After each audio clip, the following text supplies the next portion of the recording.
மருத்துவ குணமுள்ள வன்னி மரம். வன்னி மரப்பட்டையில் உடல் செரிமான கோளாறு, அல்சர் பாதிப்புகளையும் சரி செய்யும். பட்டையை அரைத்து விஷக்கடிகளின் மேல் தடவினால் வலி நீங்கும். உடல் தசைகளில் ஏற்படும் வீக்கம், கட்டிகளையும் கரைக்கும். லெப்சரி எனும் தொழு வியாதி பாதிப்புகளும் சரியாகும். வன்னி மரத்தின் இலையை கஷாயம் காய்ச்சி வாய் கொப்பளித்தால் பல்வலி குணமாகும். வன்னிக்காயை தண்ணீரில் கொதிக்க வச்சு சர்க்கரை கலந்து குடித்து வந்தால் மஞ்சக்காமாலை சரியாகும். வன்னிக்காயை பொடி செய்து தேங்காய் எண்ணெய் சேர்த்து ஆசன வாயில் தடவி வந்தால் மூலக்கட்டிகள் உடையும். வன்னி மரத்தின் வேரை வினிகர் சேர்த்து கொதிக்க வச்சு குடித்தால் கல்லீரல் வீக்கமும் குணமாகும்.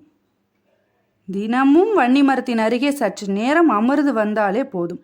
அதிசய தன்மைகள் மிக்க வன்னி மர காற்று சுவாச பாதிப்புகளை போக்கி